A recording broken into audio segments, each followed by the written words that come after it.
It is Monday afternoon, and Lisa is in her bedroom, talking on the phone with her friend Ellie.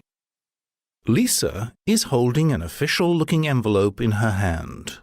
It is from the Young Reporters Association. Lisa tells her friend. I wonder, what is it about? Go on then. What are you waiting for? Asks Ellie. Open it right away. I'm so excited. Lisa opens the letter.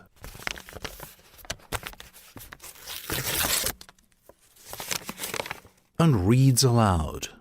Dear Lisa, we are very happy to inform you that the Young Reporters Association has randomly selected you to participate in the first International Photo Convention with your photographs. The convention will take place on 27 to the 31st of July in Beijing. You will also have another 6 days for sightseeing on a train tour with Hu Tian, one of our Chinese members.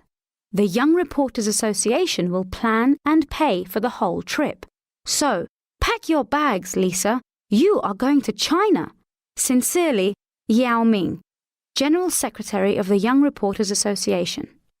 They want to send me to China. I can't believe my luck, she exclaims. I have never been to China before. What an interesting place to go. Lisa, that's great news, exclaims Ellie. I know, answers Lisa. I have never been to China, but it has always been one of my dreams, she says. Yes, it's an amazing opportunity for you, says Ellie. And when you get back, you could write a report about your trip for the school online newspaper. What do you think? Oh, Ellie, laughs Lisa. Okay. You never seem to forget your position at the paper, do you? Well, I'm not the editor for nothing. The girl laughs back. Let's hang up now, she adds. You have to do some research before the trip, don't you think? You're right, says Lisa. China, here I come. Chapter 2. After a long flight, Lisa finally arrives in Beijing. At the airport, a young man is waiting for her. He is holding a sign reading, Lisa, Young Reporters Association. Lisa goes towards him and the man greets her warmly. Nice to meet you, Lisa, he says, and introduces himself. I am Hu Tian, and I work for a local teen magazine here in Beijing. I will be your guide in China, he says as he takes her suitcase. Lisa is relieved. Everything is so strange to her here, and there are so many people everywhere. Hu Tian takes Lisa to her hotel by taxi. You must be tired after your long trip, he says when they arrive. Have some rest, and we'll meet again in the afternoon. Then you can have a taste of China. Lisa smiles as she goes to her hotel room. I wonder what he meant. She thinks to herself.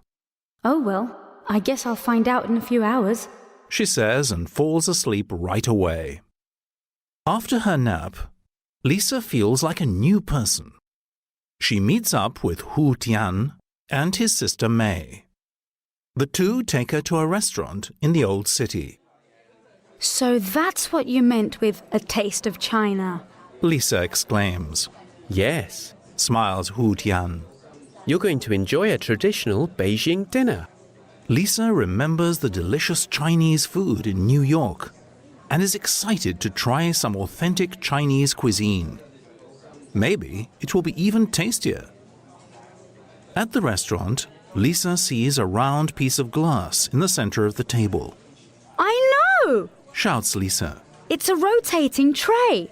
The waiter puts all of the dishes on the tray so that the people at the table can turn it and try each of the different kinds of food, she says with a smile. It is customary to try a little bit of everything. It is also polite to always leave the last bite on the plate, says May. When the waiter comes to the table, they order traditional tea and several different dishes. We ordered Peking duck. It's a famous dish here, explains May. The cook then brings the roast duck and cuts it in front of them. A waiter also brings different dishes to eat along with the duck. Lisa is impressed. What are all these little bowls? Asks Lisa. There are pancakes in this one, and vegetables, and 3 different kinds of sauces. Hu Tian and May laugh. Let me show you how to eat Peking duck. Says May. First, you take a pancake. Then you put some sauce and some vegetables on your pancake. Okay, I got that. Says Lisa. This is fun, actually. Now, put some duck in the pancake and wrap it. Enjoy. Says May, smiling to the girl. Delicious. Says Lisa. No wonder it's so famous.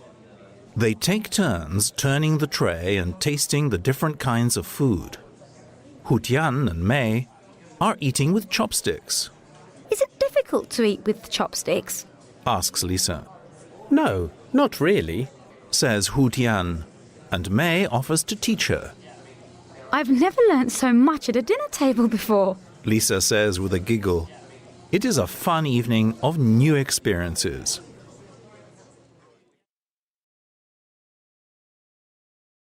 Chapter 3. The next day is very busy. Lisa spends almost all morning at the photo convention, presenting her work and talking to lots of people. Then she and Hu Tian meet with May, and they go to Tiananmen Square. Wow! This square is huge! It is much larger than any other square I have ever been to. Lisa exclaims. This, my dear, is the largest city square in the world. Boasts Hu Tian. 1 million people can fit here. And who's that in the picture over there? Asks Lisa. It's Mao Zedong, the founder of the People's Republic of China. Explains Hu Tian. Next, the 3 friends take a tour of the Forbidden City.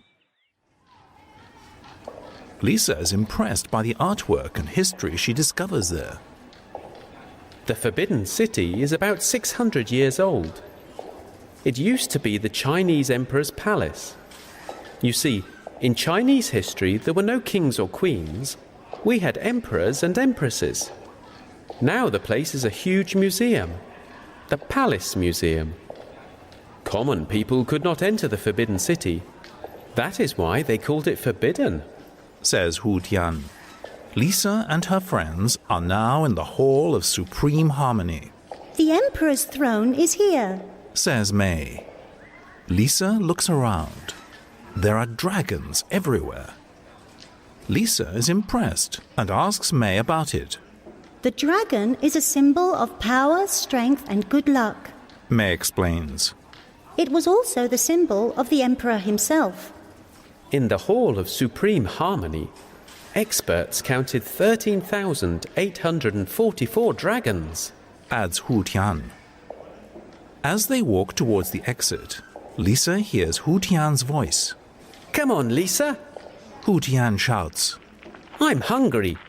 Let's have some lunch. That sounds great. Lisa replies. Where shall we eat? She asks as they walk towards the exit. I know. Let's have a picnic near Tiananmen Square.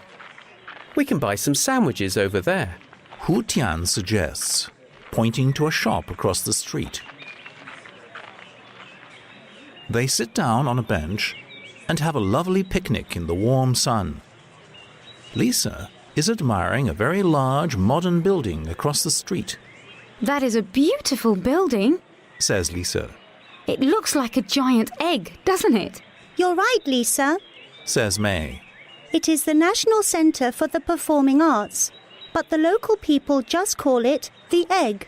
Concerts, operas and plays take place there. After lunch, they go to the Olympic Green, the most modern part of Beijing. Wow, look at all those buildings. Lisa exclaims. That one looks like an ice cube. Yes, it's a very interesting building. That's the National Aquatic Centre. It housed the swimming and diving competitions of the Summer Olympic Games in 2008. Replies Hu Tian. See that one over there? says May, pointing at a very strange structure. That's the National Stadium, the bird's nest. Can you see why? Of course, it's like a gigantic bird's nest. Lisa replies. China has certainly changed a lot since the times of the emperors in the Forbidden City.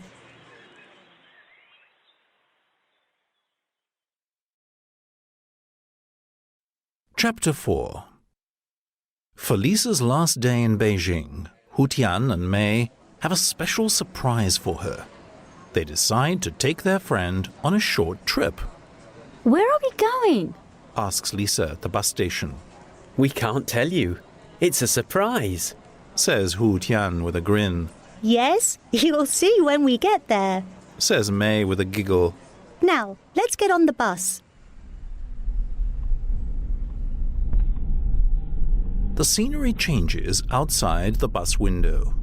The tall skyscrapers and cars of the city soon give way to smaller buildings and fewer cars, until there are only endless golden fields. Where are we going? Lisa wonders. Then she looks outside the window and suddenly realizes. Wow! The Great Wall of China! One of the greatest wonders of the world! She exclaims. How long is it anyway? She asks her friends. The Great Wall of China is 8,851.8 kilometers, or 5,500 miles long. Hu Tian says proudly. And it's more than 2,000 years old. He continues.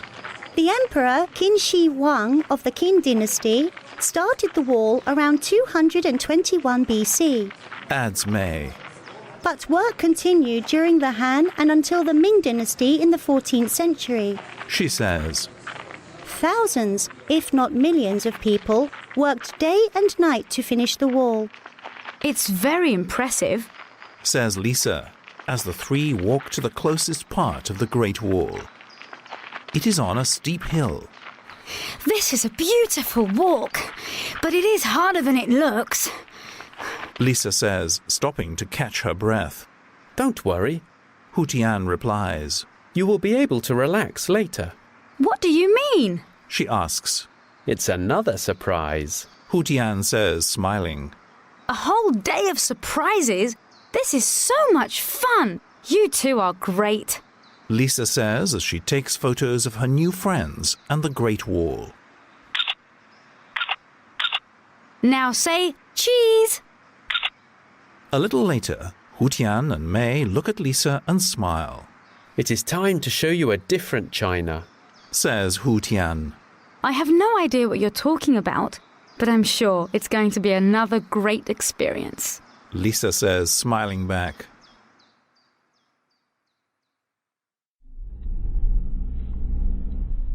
Another bus takes them beyond the fields until they reach a small farming village.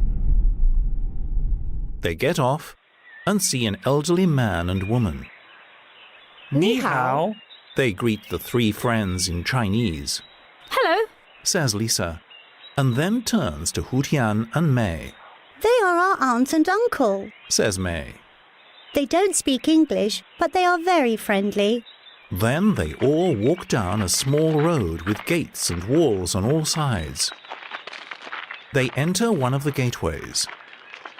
This is our aunt and uncle's house. It is very traditional. Says May. Next, they all sit down and have tea together, Tea is very important in Chinese culture. explains May. Chinese people drink a lot of tea, and we also celebrate a number of occasions with tea ceremonies. Oh, good. Smiles Lisa. I love tea. It's my favourite drink. On their way back a few hours later, Lisa remarks, It was so exciting to see what life is like for people in the countryside. It is very different from the busy Beijing life. Well, a lot of Chinese still live in villages like that, not cities. explains Hu Tian. What do you think of life in the village?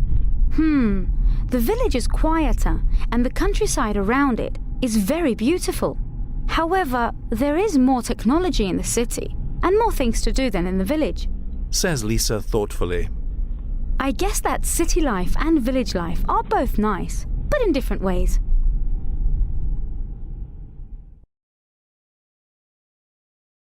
Chapter 5. The next stop on Lisa's trip is even more interesting. After getting a good night's sleep on the train from Beijing to Xi'an, Lisa, May and Hu Tian go to see the Terracotta Army. They take a guided tour of the ancient site. The Terracotta's soldiers' purpose was to protect Qin Shi Huang, the first emperor of China, after his death. His tomb has about 8,000 clay soldiers surrounding it. It is a truly amazing sight, says the guide. I've seen nothing like this before, Whispers Lisa into May's ear. They look alike, but they are all different. Each soldier's face is unique. The guide continues. The soldiers are as tall as real people, and they had swords, knives, crossbows, and other weapons. Surprisingly, all these were as sharp as new. According to their roles, the height of the soldiers varies. The tallest are the generals, and you'll also find officials, warriors, chariots, horses, even acrobats and musicians. Some of them have missing parts, and others are still in the dirt. However, some of the soldiers are in very good shape and seem new, as you can see, says the guide. I wonder how many people had to work to make this army. Lisa whispers, and the guide hears her. According to Sima Qian, an ancient historian, more than 700,000 workers worked on the emperor's tomb for about 38 years. He explains. Wow! Amazing! Exclaims Lisa. But where is the tomb? The tomb is still a mystery, adds the guide. Archaeologists have found the tomb, but they have not opened it yet. No, why not? Asks Lisa. Surely there will be lots of treasures inside. Well, says the man. That's what Sima Qian's book says, but archaeologists are worried that they might damage the valuable objects inside the tomb. I see, says Lisa. There is something else too, adds Hu Tian. There are traps inside the tomb. Dangerous traps, to prevent tomb raiders from stealing the treasures inside. At least, that's what the legend says. Oh, it's such an interesting story. I guess we'll have to wait and see. Lisa smiles. With or without the treasures from the Emperor's tomb, this place is fantastic.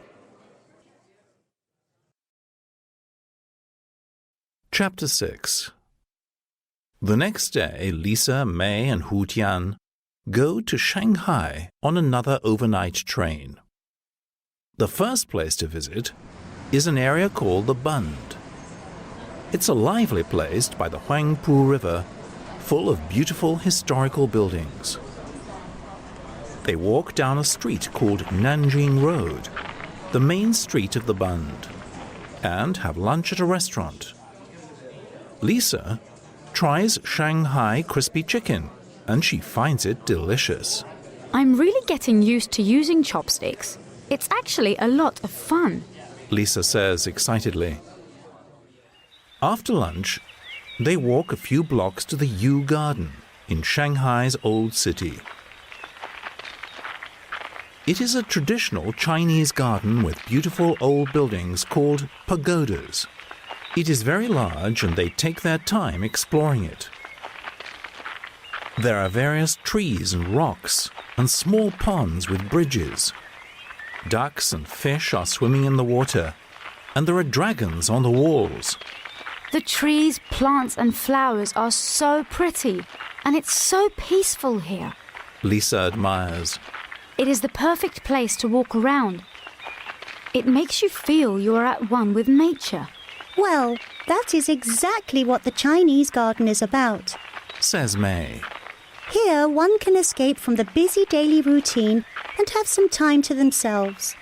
After a pleasant walk through the Yu Garden, May and Hu Tian take Lisa to the Yu Market right outside. The Yu Market is so noisy and busy with people. Lisa exclaims. It suddenly feels like we're in a different city. Of course it's noisy. says May. Shanghai has the largest population in China. Lisa has fun choosing a few traditional gifts.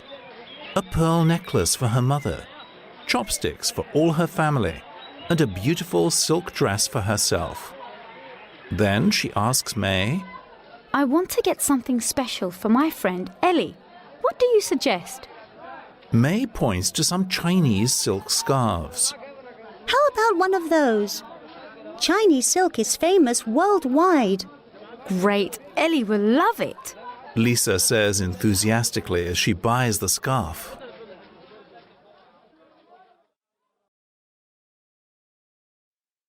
Chapter 7. When Lisa wakes up the next day, she looks out of the window and sees that it is raining. Oh no! Says Lisa, disappointed. What are we going to do now? We can't see much of Shanghai in the rain. Don't worry, Lisa. Hu Tian says. We can still see a lot today. We just need to go above the rain. I don't know what you mean by that, but I'm happy to follow you on another surprise tour. Says Lisa. First, they take Lisa to the Shanghai World Financial Center. It's a 492 meters tall building with 101 floors. We'll go to the third observation deck on the 100th floor, says Hu Tian. I hope you're not afraid of heights. No, of course not. Says Lisa and smiles as she remembers her New York experience. Once they get to the observation deck, Lisa takes a look around and says, It is fantastic up here. We are even higher than the clouds. We really are above the rain. We are 474 meters, 1,555 feet above the ground. Explains May. Have a look at the view. It's amazing. What's that building over there? It's very interesting. Lisa points out of the window. That's the Oriental Pearl TV Tower. We're going to visit it next, says Hu Tian. When they arrive at the Oriental Pearl TV Tower, they visit the rotating restaurant.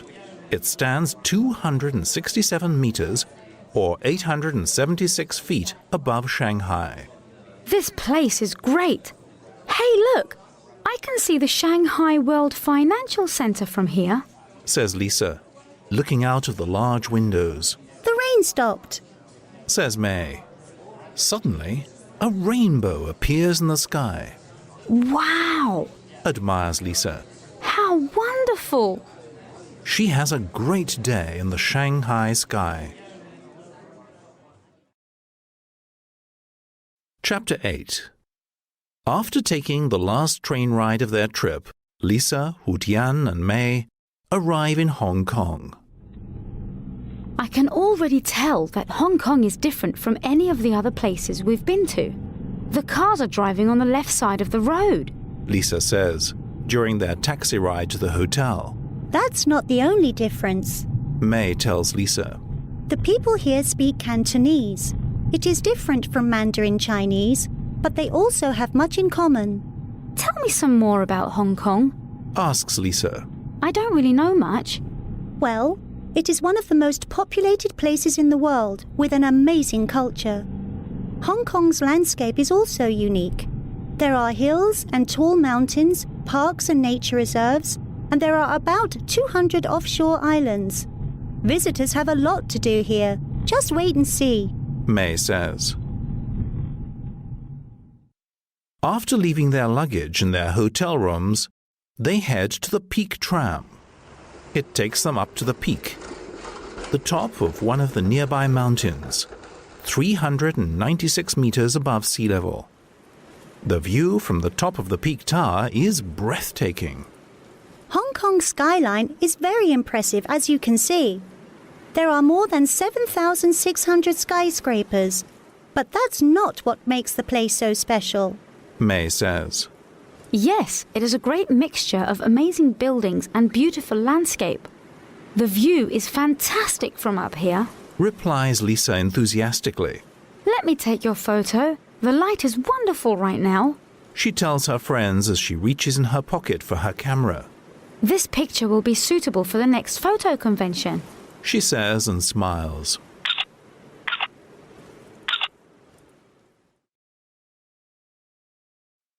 Chapter 9. Lisa looks out of her window at the Hong Kong skyline. The place looks magical at night, with millions of lights shining. It's my last night in China. Lisa keeps thinking. She feels a bit sad about it, but she's also a little homesick. I'm sure tomorrow will be a day to remember. She thinks and goes to sleep. The next morning, the three young people go to a place called Aberdeen, on a nearby island. On the way there, they pass by a park in Kowloon City. Lisa notices a large group of people who are all standing in the park in strange positions. What are they doing? She asks curiously. They're practicing Tai Chi, an ancient Chinese martial art. Explains Hu Tian. Really? Can we get off the bus and watch for a while? Lisa asks. Of course. Replies May. People who practice Tai Chi do a series of warrior movements very slowly, concentrating on their bodies. It helps them stay healthy. Hu Tian tells Lisa. How interesting. Lisa says. Would you like to try? Asks a woman. The class is free and it's only an hour long. Lisa is thrilled. May, can you take some pictures of me practicing? I want to show them to Ellie when I get back. Next, Lisa and her friends take the bus to Ocean Park in Aberdeen. It's a huge place with lots of attractions. Explains May. We're going to take you to see the giant pandas.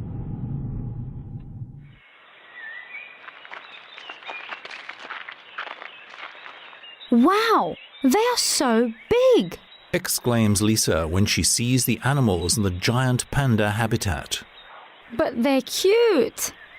Pandas are in great danger. Only 1,000 to 3,000 remain in the wild. Says Hu Tian. How about a visit to Aqua City next? Asks May. That sounds great. Lisa agrees. She's right. Thousands of colourful fish and other sea animals make their visit unforgettable. Lisa keeps taking pictures. It will make a great article for the school newspaper. She thinks to herself. Ellie will be thrilled.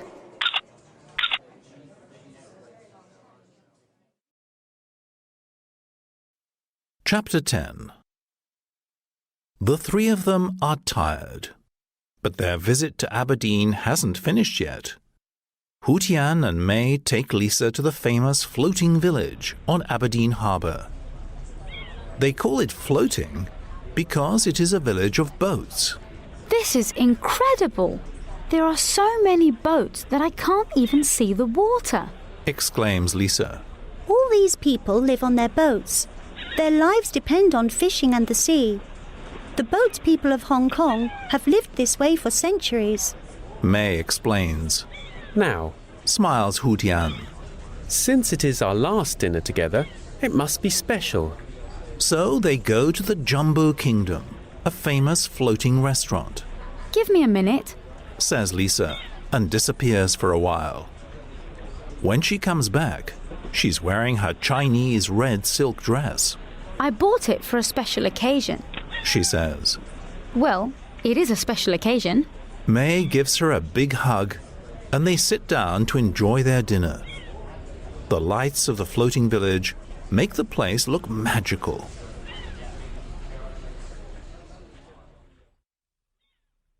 The next day, the time has come for Lisa to say goodbye to her Chinese friends and board the plane back home. I am sad to leave, but I will come back to China someday. Now I have an extra reason.